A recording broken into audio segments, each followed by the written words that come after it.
Hey, how was the movie? Oh my god.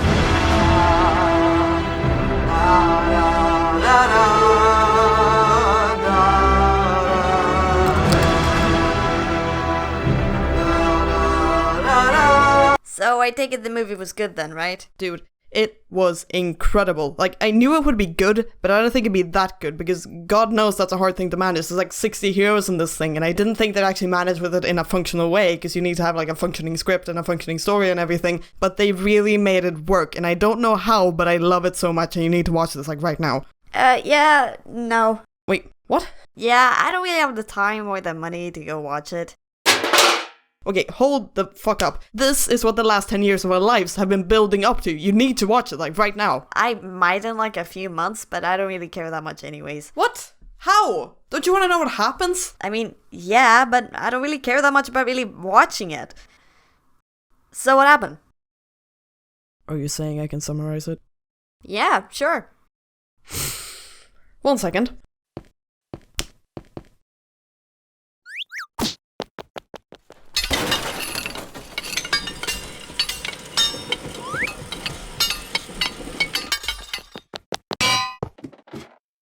Okay, shut up, I'm really doing this. Okay, Thanos. Big purple alien who's been trying to get the Infinity Stones for a good while now, and was also the person who set up Loki in the first Avengers so he could get the Tesseract and try to get the Power Stone in Guardians of the Galaxy and other stuff.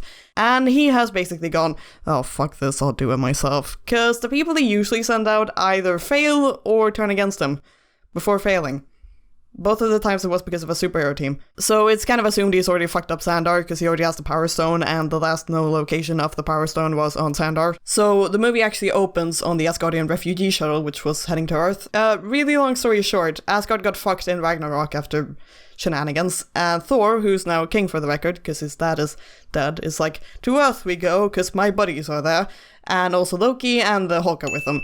And Thanos kinda cuts the ship in half and destroys one part because he's all about a kind of balance thing.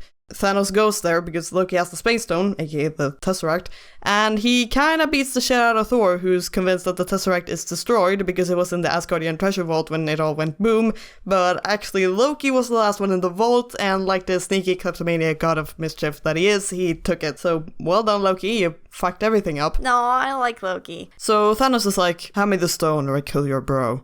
I assume you have a preference. And Loki's like, oh, I do. Kill away. And so Thanos does, but Thor takes the Power Stone to the head for like 10 seconds before Loki gives in, because he's now a sweetheart who had kind of reclaimed this whole wanting to be equal to Thor thing, because they were the only ones of the family still alive, and they respect each other, and it's great. At least, I assume so. So, Loki does magic, and boom, there's the Tesseract. And so the group chat for a bit over what a terrible brother Loki is, or something else. Thanos prepares to grab it, but then Loki's like, wait just one moment. We have the Hulk. And so the Hulk hears his cue or whatever and crashes in and slaps Thanos. However, not only are the Hulk and Thanos pretty much equal in size, but Thanos has the added benefit of not acting like an angry child at all times, so he kicks the shit out of the Hulk, pretty quickly. And so Thor and Loki look to kinda dying Heimdall, who summons the Bifrost to get Hulk to Earth, and Thanos is like, that was a mistake. And then he stabs Heimdall. And Thor throws a minor hissy fit and goes, You're going to die for that. Because he's Thor and his best bud just got killed. Also, they capture Thor in some kind of metal scrap thing and put something over his mouth so he can't talk. So Thanos picks up the Tesseract that Loki conveniently dropped and breaks it open to reveal the Space Stone inside, and then he plonks that bad boy right into his glove, becoming more powerful. Thanos turns to his kids, or his subjects, or whatever they are, and is like, go get the stones on Earth. And Loki's like, did somebody say Earth? So he attempts to convince Thanos to let him help by proclaiming his undying faithfulness and all that jazz. When in reality, he's attempting to stab him. So he does that, but it doesn't go so well, because Thanos is pretty powerful, and Thanos is like, you should choose your words more wisely. And picks him up and chokes him to death. No! And right before dying, Loki whispers, You will never be. Oh, God. and Thor cries because his bro was just killed right in front of his eyes, and he couldn't do anything to stop it.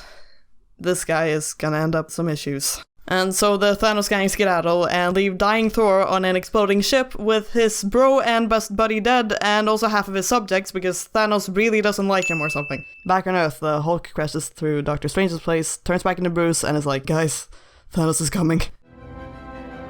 Who? Cue the undercard and music.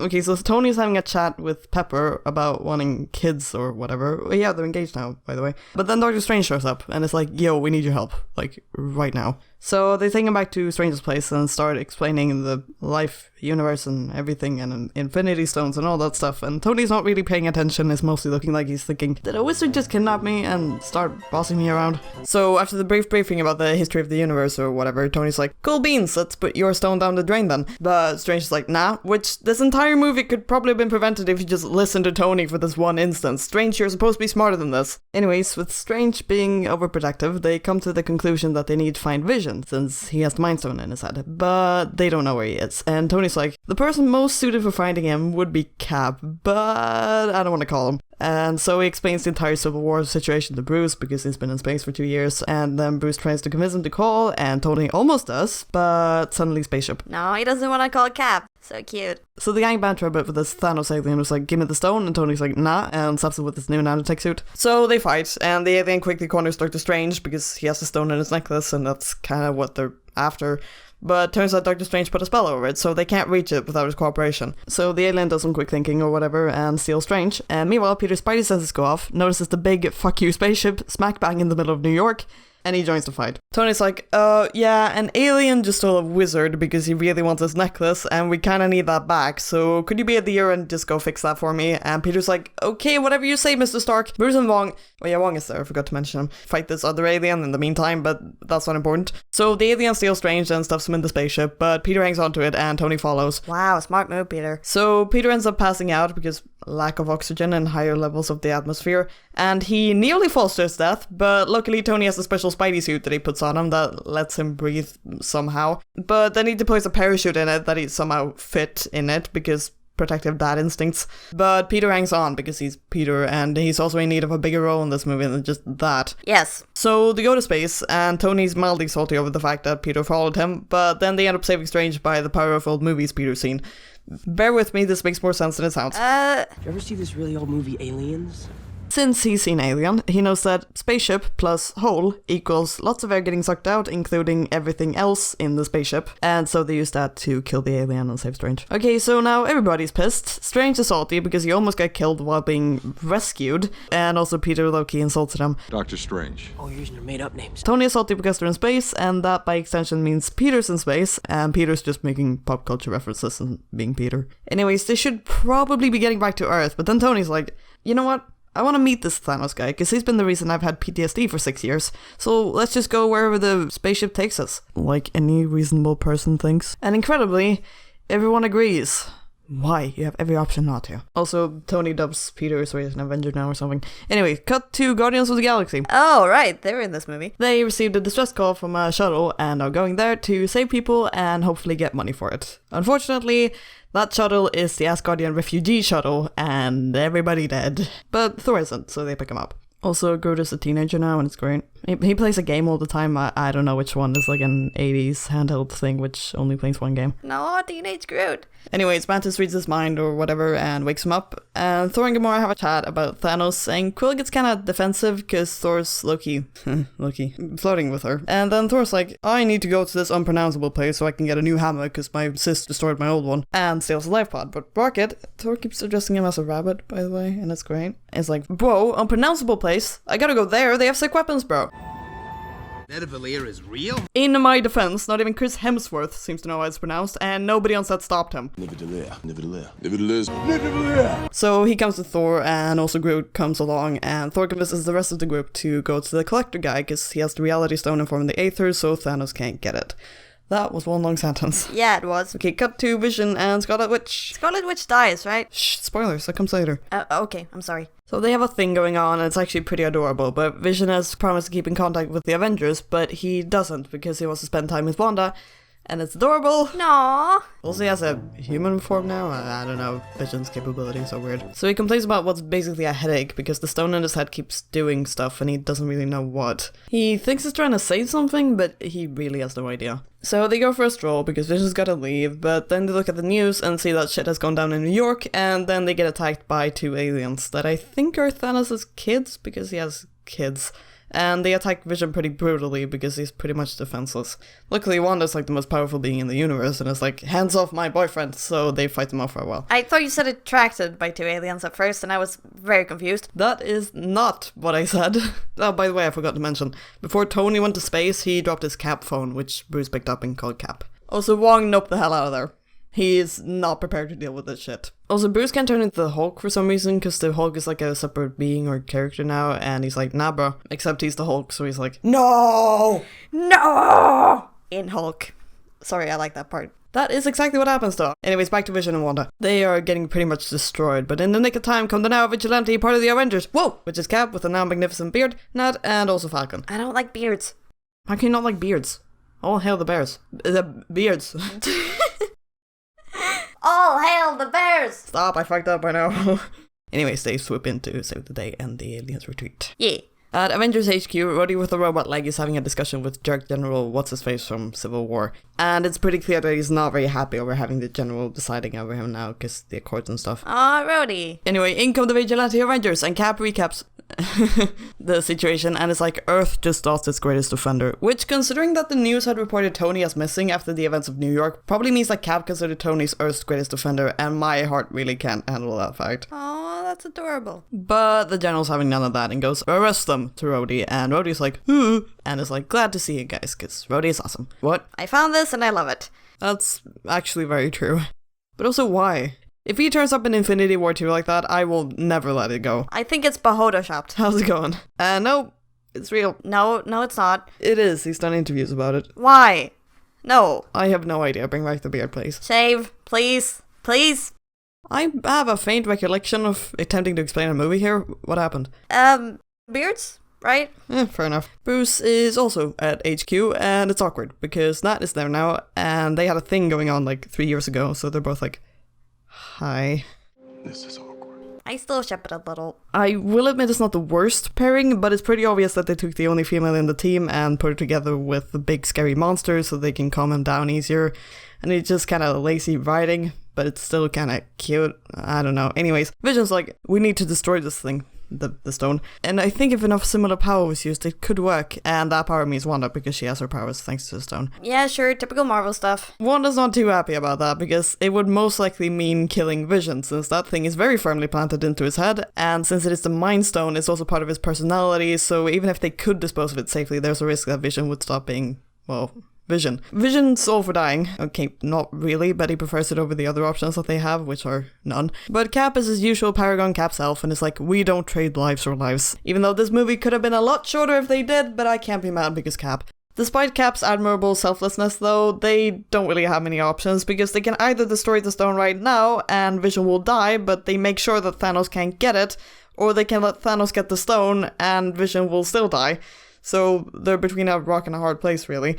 But then Bruce comes in and is like, you are technically a fusion of me, Tony, Jarvis, and the Mind Stone, so if we could theoretically remove it, then maybe you would be fine. But Bruce himself is not really sure how he would do it. But here comes Cap to the rescue, because he's like, I know where we can get help. So, Wakanda road trip. Yes, because obviously all the magic is in Wakanda. Obviously. Meanwhile in Wakanda, Bucky has stopped being a Buxicle and has been cured of Hydra. T'Challa's already heard about what's happening, so he's going around being Awesome King, preparing for battle, and gives Bucky a new arm.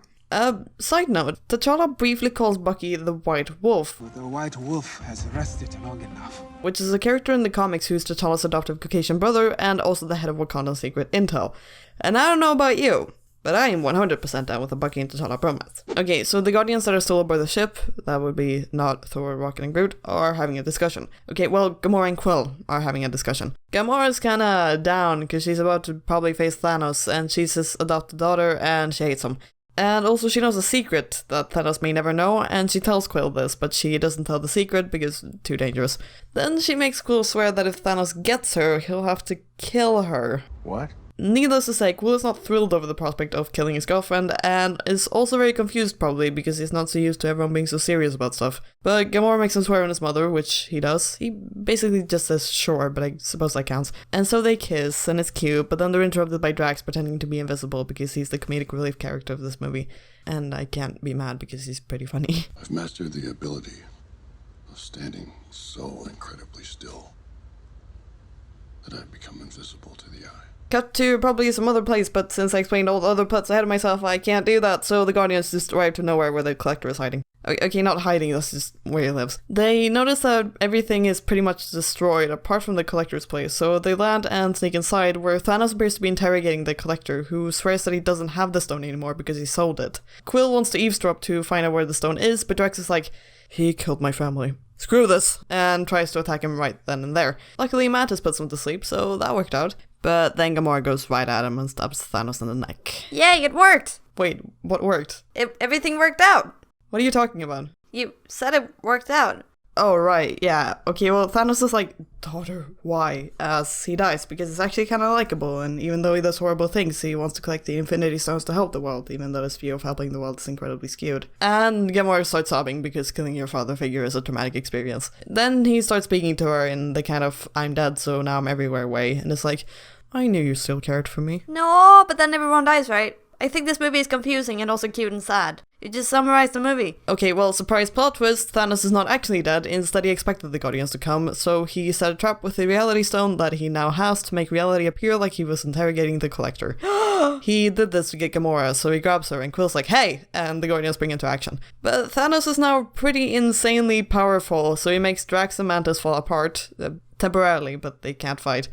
And then watches as Quill attempts to intimidate him. As you might expect, it doesn't work very well. A for effort, though. I'm gonna blow that nutsack of a chin right off your face. Quill is an angry puppy. So Quill threatens to shoot Thanos, and Gamora's like, no, don't shoot him, obviously hinting at something else, and then she starts sobbing, and Quill pretty much starts regretting his life at this point. Thanos knows what's up, and encourages Quill to take the shot, which should probably be a bad sign, but Quill and Gamora have a sad stare-off and are like, I love you, and it's sad and cute. No! So Quill shuts his eyes and pulls the trigger, but all that comes out of the gun is bubbles because Thanos can still control reality. Ugh. So Thanos is like, I like that guy. And then skedaddles with Gamora through a portal because he has a space stone and he can do that, and leaves Quill feeling pretty depressed about everything.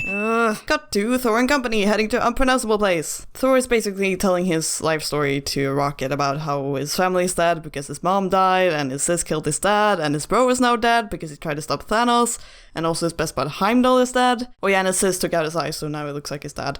So now he has a cool patch. Also, Mjolnir got destroyed, and he's feeling pretty depressed about everything. But he's like, nah, don't worry, bro. Feeling guilty and angry before a big fight is all part of protocol, to Rocket because he's now on a revenge mission to kill Thanos because he's Thor. Because he is Thor. Thor does everything because he's Thor.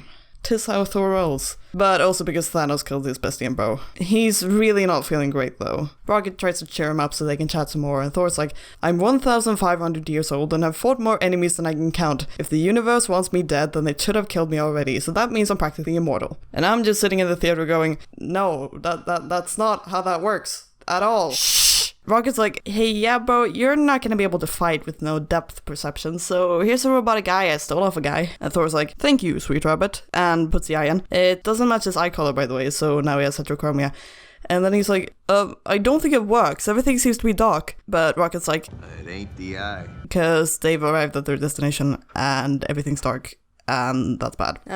Well, at least Rocket was nice. Because Unpronounceable Place is a place for smithing stuff, and it's done by the heart of a dying star, which is the same place where Mjolnir was made, and the star isn't glowing, so that's not great. Oh, that's cool and also bad. Turns out Thanos was there and made the people there make him a glove that could hold the Infinity Stones, and Thor realizes this because the mold is still laying around. Also, I think they're like dwarfs, but they're like 10 meters tall, so they're also giant. Wait, so dwarf giants? Oh my god, I love this. Thor refers to them as dwarves because mythological significance, I guess. That's why they're dwarf giants and not just giants. Well, the one lone guy left tells him that he did what Thanos asked because he wanted to protect his friends, but Thanos killed him anyway and stopped the star, so now he's sad. Also, he has no hands because Thanos took his hands.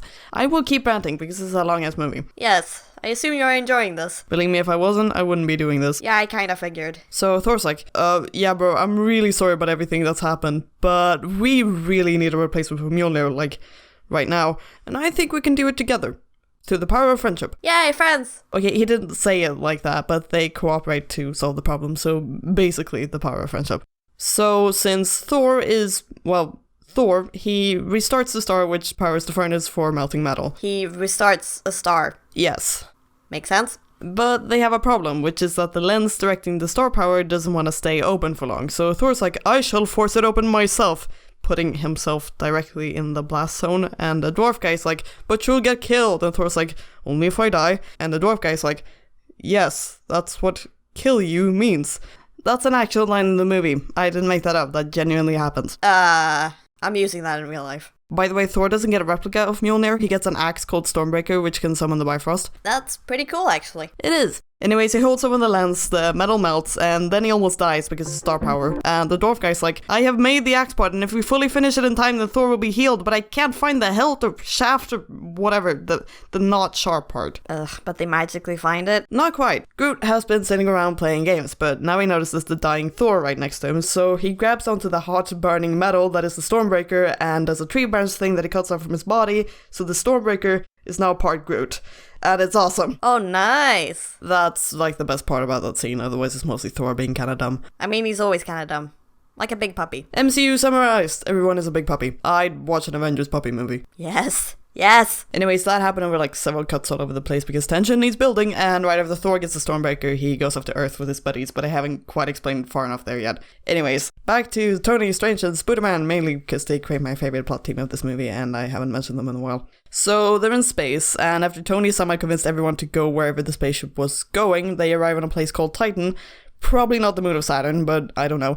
And they kinda crash the ship because they don't know how to land properly. But they're mostly fine. Okay, so now they're kinda stuck on Titan because Tony's an idiot, and then they get attacked by the Guardians who are not with Thor, and also not Gamora because she's with Thanos. So anyways, that happens, and Peter gets kinda spooked by Mantis and tells her not to put eggs in him because he's seen Alien and he referenced it earlier, and it's hilarious. Wait, what? Because Mantis is the most alien looking of the bunch. It basically just means that she has antennas. Wow. Okay, anyways, they figure out pretty soon that they aren't enemies of one another because Quill is trying to fight Thanos so he can rescue Gamora, and Iron Man and team are just trying to fight Thanos. So they bicker for a bit because in superhero movies nobody really likes each other at first, but they can still figure out how to fight together like a structured team. Yep. And I think I got ahead of myself again, so cut to Gamora. Or actually, cut to baby Gamora. Baby?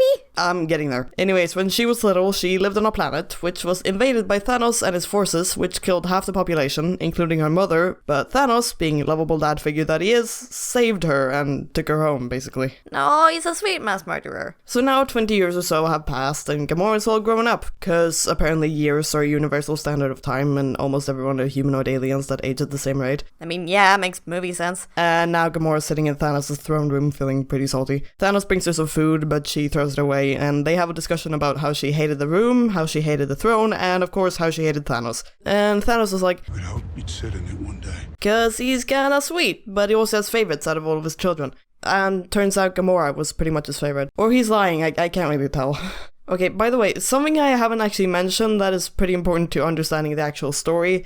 Whenever someone briefs another person on Thanos, they mention how he wants to kill half the universe to restore balance. And the big deal is that with all the 6 Infinity Stones, he could accomplish that goal with a snap of his fingers. Exactly why he wants to do that, I'll explain later, but it's a good thing to know so you understand why people aren't exactly fond of the guy. Yeah, I know that part. Oh, okay, you do. Still a sweetheart. Changed my mind. Fun fact, in the comics he does it because he's in love with the personification of death, but his love to her is in return, so he kills half the universe with a finger snap to please her. I can inform you that is not the reason in the movie. I was slightly disappointed, to be honest. No. Anyways, back to the actual movie. Thanos wants to find out Gamora's secret, so he takes her to a room where Nebula is being tortured. Okay, here's the thing. Thanos sent Gamora out to find the Soul Stone, the stone which had led to countless debate because it hadn't been revealed in the MCU until Infinity War, unlike all the others. But she returned empty-handed. But turns out she lied about not finding it and instead hid all the evidence to where it was so that Thanos couldn't get it. Good job, girl. So Thanos tortures Nebula for a bit because Thanos understands the power of making characters give up something by torturing their friends. Which is something he does twice and possibly even 3 times in this movie. He's a clever and terrible sweetheart. He understands tropes. Torturing characters for information usually never works, but torturing their friends and making them watch almost always does. Always. Anyways, Gamora gives up, because obviously, and tells them that it's on a place called Volmir, so road trip. Meanwhile, Nebula's put back together and escapes Thanos' ship, and then she goes to meet up with the Guardians and Iron Squad. Wait, Iron Squad? Iron Man, Strange, and Spider-Man. It was easier to say, I'm lazy, okay? Sure. So, Gamora and Thanos go to the place where the stone is supposed to be, which is atop a mountain on some planet. But as they make their way up there, they are met by someone who explains the situation to them. And so they leave? Nope, instead the person guides them. And I'm not joking when I say that the theater I was in was shocked when it was revealed who it was. A very old, seemingly rather tired, Red Skull. What the fuck? That's so random. They just had to throw everyone in there. Yeah, well, turns out when he touched the Tesseract 70 years ago or so, he was transferred to another point in space because the Tesseract is a space stone. So he didn't die. Instead, he's now the guardian of another stone.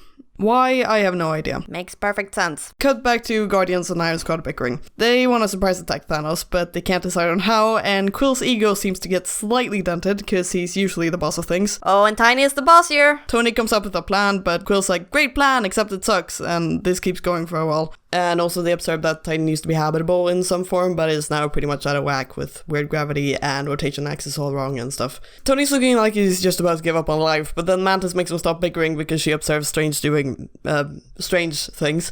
And when asked what's up, he says that he used a time stone to look through practically all possible outcomes of fighting Thanos, and says out of 14,605 possible outcomes, they only beat him in one. Remember that, because that's important later, probably. Like, how did he have time to look through everything, though? He has the time stone. Also, he's a wizard. Yeah, but he isn't a computer. Fair point. Imagine how long he must have spent looking through stuff. He did spend an indefinite amount of time getting killed by a primordial being, so I think he doesn't really care. Anyways, back to Earth and Vision. This is not the order of the movie. They've now flown to Wakanda and have been accepted by T'Challa and stuff. And Bruce tries to bow to him because he's a king and also because Rhodey set him up. We don't do that here. Anyways, oh yeah, it's Steve and Bucky meet and it's great. Anyways, Shuri tries to fix Vision and also lays a verbal smackdown on Bruce for not doing a better job creating him. Why didn't you just reprogram the synapses to work collectively? Because we didn't think of it? Anyway, she needs a bit of time to move neurons around to get the stone out of his head, and it's a lot of neurons. But then suddenly meteors here to fuck up your day. It seems like meteors, but it's actually alien shuttles for alien fighters. But Wakanda has a force field, so they're all good. God, I love this place. Almost. Wait, what do you mean by almost? If left for too long, they'll make their way in or something, I don't know. So Vision realizes they're running out of time and is like, if there's not enough time, then you must kill me anyways, to Wanda, but she's having none of that and sticks around to protect him while Shuri tries to fix him and the others go fight. Bruce still can't Hulk out, so he gets to use the Hulkbuster instead, and it's awesome. Anyways, they go out to the edge of the force field and T'Challa's like, you are in Wakanda now. Get the fuck out of my country. And then the force field gets attacked by the aliens, but they can't really make it through, and the ones that do are kinda dying. But then they start to go around it, and the team realizes that if they go around, there's nothing in between them and Vision in terms of fighters, so T'Challa's like, open the force field a little, and then they fight. Wakanda forever! And then they fight pretty much summarizes the rest of the movie, I guess. No, I'm not done yet, but kinda, yeah, the rest of the movie is pretty much just a fight scene. But an awesome fight scene. That's important. And yeah, fighty stuff happens while they try to fix Vision, but cut back to Iron Squad, because this part needs to happen first and I haven't explained it yet. No, wait, cut back to Thanos actually. I think we left them on a mountain with Red Skull. Okay, so they're on a mountain, and they climb the mountain, and at the top is a sacrificial looking thing, and Red Skull explains that to get the Soul Stone, one must sacrifice that which one loves the most. A soul for a soul. No, he sacrifices his daughter, right? Shh, spoilers. And Thanos gets really sad, and Gamora gets really smug and starts laughing because since he doesn't love anything, he can't get the stone, and claims that everything was for naught and mocks him for crying. But then Red Skull's like, they're not for him. It was at this moment that he knew. He fucked up. And Gamora's like, This isn't love. and tries to kill herself, but it doesn't work because Thanos can still control reality, and so Thanos says, I'm sorry, little one. and grabs her and throws her off the edge. So Gamora dies, and Thanos wakes up in a water-filled landscape with the Soul Stone in his hand. So yeah. No, but she comes back, right? I don't know. Not in this movie. Okay, cut to Iron Squad, for real this time. Yeah. Thanos teleports himself there, and once he sees Strange sitting on a ruin or whatever, he's like, I assume the guy that took you here is dead, and Strange's like, yep. and then they have a chat about the place they're in. Apparently it's called Titan, I already said that, and it was Thanos' home planet. But after overpopulation occurred and became a very serious problem, Thanos came up with an idea which was not taken lightly, killing 50% of the population without discrimination so that the ones living could live better lives. Big surprise, no one was a fan of that idea. Can't imagine why. So Titan suffered catastrophe, and Thanos got the idea to go around killing 50% of every planet's population so that the ones living could live better lives. And basically with the Infinity Stones he could do it instantly. So the places invaded by him all had pretty much exactly half of the population killed. That now includes Asgard, for the record. And earlier Thanos was talking to Gamora, trying to convince her that his cause is just, and it was like, your planet was on the brink of collapse. I'm the one who stopped that. You know what's happened since then? The children born have known nothing but full bellies and clear skies. It's a paradise. I do like that about Thanos. He does think he's trying to help others, but his methods of doing so are pretty extreme. No, he's a slightly stupid sweetheart with too much power. Yeah, he is. He is not just like, oh yeah, I want to become the most powerful being ever and kill half the universe just because I can, unlike a lot of supervillains. Anyways, so Strange and Thanos have a nostalgic chat, and then everyone in the Iron Squad attack Thanos. The Iron Squad is now the official name for Tony, Peter, Strange, Quill, Mantis, and Drax, by the way. I have declared it, so deal with it. And things go fairly well, because apparently Thanos has limited power if he can't close his glove, which I suppose makes sense, because otherwise they'd really have no way of beating him. This man has 4 Infinity Stones, alright? You're not gonna be able to combat that. Also, slightly late to the party is, of course, Nebula, who comes crashing in with a spaceship and goes full Batman on Thanos asking for Gamora. And then she helps out with the battle, and it's great. And so they all cooperate to get Mantis to use her mind control powers to subdue him or whatever, and then they all try to pull the glove off. But while subdued, angry Quill asks what he did to Gamora, and Thanos, well, he doesn't directly answer that question actually, but Nebula kinda helps Quill put 2 and 2 together, and he is, not happy about it, understandably. And they've almost got the glove off, and everyone's like, oh, don't do it, but he does, because Quill is angry popper. So Mantis loses her connection or whatever, because Quill punches Thanos and accidentally knocks her off, and so he wakes back up and takes the glove back, and things start going to shit. Anger is bad and makes stupid. Thanos incapacitates basically the entire team, and then chucks a moon at Tony for good measure, and then fights pretty ridiculously overpowered Strange, who isn't actually using the time stone to his advantage, and as Thanos finds out when he defeats him, it's because he doesn't actually have it, the necklace is a decoy. So Strange is knocked down, and Thanos goes for Tony, and the two have a short conversation, because Thanos actually knows who he is, and is like, you're not the only one cursed with knowledge. And Tony's like, My only curse is you. No, Tony. Also, I'm telling you, Thanos is sweet. I hear you, bro. Anyways, they fight a bunch, and Tony's new fancy suit breaks really easily for some reason, and he gets stabbed in the abdomen, and Thanos gets ready to finish him off with a stone, and it's like, You have my respect, Stark. When I'm done, half of humanity will still be alive. I hope they remember you. So now I'm going, oh, don't do it, but then Strange does it for me. So Strange is like, spare his life, and I will give you the stone. And Tony's like, oh, don't do it, but Strange does, and plucks the time stone out from the sky, because he's a wizard, and he hit it with the stars, because obviously. No, Strange so sweet. So Thanos grabs the time stone and skedaddles. Side note, I didn't mention this, I realize. Oh? Strange is not overly fond of Tony, despite the fact that they're matching mustache bros. And matching Sherlock bros. Nor Peter, probably because Peter assumed Strange was using a made-up name when he introduced himself as Dr. Strange. Oh, you're using your made-up names. So he agrees to go with the pair to Titan as long as they understand that he will put the safety of the stone over either of their lives. Which he doesn't, because he just traded Tony's life for the stone. So Tony's like, why would you do that? And Strange is like, we're in the end game now. No, cute. Jump cut to Wakanda again, because the squad is still stuck on Titan and they don't really have time to do anything about it. So they keep fighting and it's going kinda but then comes Thor with Stormbreaker thanks to Bifrost, and he also has Groot and Rocket. And the scene previous to this one should have been the one where Thor gets a new axe, but I'm an idiot, so that's not happening. Imagine if Thor died. Like when half of Asgard did. Loki is dead.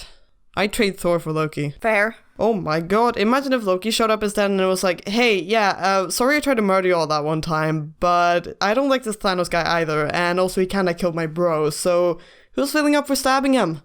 I've got a knife. Victory would be 100% guaranteed with Loki. I wanna have some Loki Avengers top bands. Like, friendly top bands. Yes. Anyways, now Thor's there, and I'm kind of sad now because I just imagined how awesome it would have been if Loki was there instead. And Thor is pretty overpowered, so the battle's now going great. And Thor has some top bands with Cap, and Cap's like, I like the haircut. And Thor's like, thank you, I see I've copied my magnificent beard. No, bro bands. Also, Steve gets introduced to Groot, and he is very confused because a teenage tree just impaled 4 aliens and is only saying, I am Groot. I am Steve Rogers. Rocket has some bounce with Bucky after pulling a sweet co-op move, and it's like, so how much for your gun and also your arm? Because Rocket wanna steal that arm. It is a nice arm. Also, Bucky is somehow very cool with the fact that he's fighting together with a talking raccoon that wants to buy his arm. Bucky has seen some shit. Anyways. So the aliens start using basically everything in their arsenal, so the battle is going meh again, and Wanda's like, okay, screw this. Honey, I gotta go save my friends from aliens. So she does, and a power fem trio of Nat, Wanda, and Okoye take on a Thanos daughter or whatever, and they win. But turns out they actually wanted Wanda out the room because they've already infiltrated the place and was just waiting for her to leave, because Wanda is really powerful and nobody wanna fight her. Why was she up there all this time? So Vision's little surgery is stopped, and he's still kinda injured from earlier, so he's not in great shape. So he gets tossed to some forested place of Wakanda to fight some aliens, and Cap comes to the rescue and is like, you gotta leave, to Vision while he gets himself in a pickle, but Vision doesn't, and instead saves Cap again, and when Cap asks him why he didn't do as he said, he's like, We don't trade lies, Captain. because damn it, Steve, you can't put yourself in danger all the time, but not let others do it too. Also, Bruce helps fight some alien who was fucking up Vision and has a monologue with the Hulk because he's still being a jerk. Also, angry side note, T'Challa gives Steve a new shield because he left his old one back when he was fighting Tony. So when T'Challa hears of the imminent fight, he's like, Get this man a shield. but the shields are like plates stuck to his forearms. Oh, I've seen it. Cool. I wanted Cap shield. Get the man a frisbee, bro. But it looks cool. But Cap is not Cap without shield. True. Okay, anyways, Cap's Cap senses go off and is like, yo, everyone get here now, something's about to go down, and Wanda runs to Vision. So basically everyone's in a pickle now, cause in comes Thanos with 5 stones, and Vision convinces Wanda to destroy the last stone because they don't have time to save both him and the universe while everyone else tries their best at slowing down Thanos. Everyone is basically just knocked off Thanos, except for Cap, because Cap somehow catches his glove and fights him in strength, and somehow he can hold his own for like a few seconds because Cap is awesome, and Thanos is like, what the fuck is this guy made out of? No, Cap is magic! Feel the strength of my freedom, oh shit! And Wanda cries while summoning an energy beam into Vision's stone, because apparently she can do that, and Vision's like, it's alright 5 times to calm her. So he exposes the stone right as Thanos catches up with them, and Wanda's left crying on the ground because killing your boyfriend is a traumatic experience. So Thanos is mildly disappointed, but then he pats Wanda on the head and is like, I understand, my child. and I'm like, oh, don't do it, but then he's like, But now is no time to mourn. There's no time at all. and I'm like, oh, don't do it! Oh no. Because then he does the thing I just realized he was gonna do and uses the time stone to reverse Vision dying. So he grabs Vision by the neck and digs the stone out of his forehead, and he goes still and also grey because he loses all his color and it's kind of unsettling. No, I liked him. I also liked him. He was British. He had a cool accent. So anyways, Thanos plunks that bad boy into the last slot of his glove, but then suddenly Thor smacks him with his axe. Nice, Thor. Good boy. So basically Thanos has an axe through his chest, and that's not great if you're Thanos. And Thor's like, I told you, you'd die for that. and barely able to speak Thanos, probably because he has an axe through his lungs, is like, You should have gone for the head. and I'm like, oh, don't do it! And so is Thor. So he snaps his fingers and everything goes white. Universe gone. And now Thanos is in a watery landscape, and baby Gamora is standing not too far away, and she turns around to him and is like, Did you do it? and Thanos is like, Yes. and baby Gamora is like, What did it cost? and very sad Thanos is like, Everything.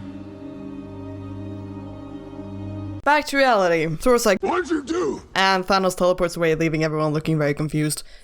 A few seconds pass and people start gathering together. Another few seconds pass and Bucky calls out to Steve, and as Steve turns around to look at him, he sees that he's disintegrating into ash. No, Bucky! Soon more people start disintegrating into ash. At the battlefield, No! T'Challa calls for Okoye to get up, but then he disappears. No! Rhodey searches around for Sam, but then Sam disappears. Wanda disappears holding the body of Vision. It all happens very quickly and no one really seems to know what's going on. Groot disappears. Groot, no! On Titan, Mantis and Drax disappear. Tony realizes what's happening and is like, no, and turns to Quill and is like, please stick around, but Quill's like, shit, and disappears. Slightly salty Tony turns to Strange and is like, you fucked everything up, and Strange is like, There was no other way. before also disappearing. Poor Tony. They never once called the duo out on No Shit Sherlock though, which is just a missed opportunity now, come on. Yep. So you think the characters are done with their disappearing act, but as Tony turns to Peter, Peter goes, I don't feel so good. And this is the part where I internally go, No! So Tony grabs dying Peter. He's the only one that shows signs of feeling pain before dying, by the way, which doesn't make sense, but it also breaks my heart. And Tony's like, you're gonna be fine, you're gonna be fine. But Peter isn't fine, and they hug tightly, and Peter goes, I don't want to go. I don't want to go, sir. Please. Please, I don't want to go. and I'm like,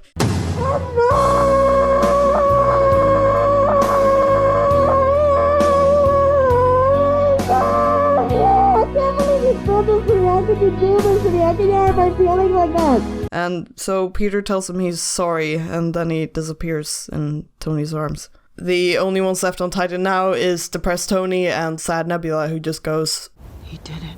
and the pair just sit there in silence. Back on Earth, the surviving Avengers gather around Cap and start putting two and two together and are like, oh god. The last scene is Thanos sitting around looking at the sunset, looking satisfied because he just completed his mission, and his wounds from Stormbreaker are apparently healed. The after credits scene is Fury and Maria starting to disintegrate together with the rest of the world, and Fury summons Captain Marvel just before dying. Or, well, he uses a pager that shows the Captain Marvel symbol, so we can just assume. And he almost says motherfucker before dying. Well done. Because he's Samuel L. Jackson, so obviously. So that was that movie. Hoping the next movie will show people back.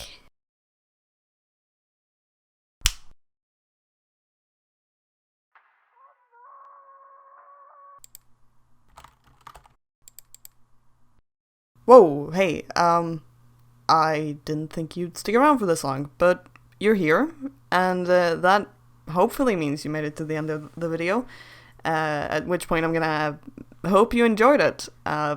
If you didn't realize, this was an actual conversation I had with one of my friends over text messages one night. That took me like 3 hours. Hi to that friend, by the way. Thanks for sticking up with my bullshit. But I saved it, and it was silly, so I figured, why not make it a video? And here we are. And it is terribly delayed. I thought I would be done sometime before Endgame, and let's just say that did not happen.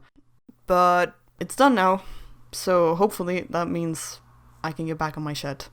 So if you're new here, feel free to check out any of the other stuff I've done. It's nothing like this, but you might enjoy it anyways. And if you've been waiting for me for like 10 months, then just sit tight. I'll get there. Thank you so much for your patience.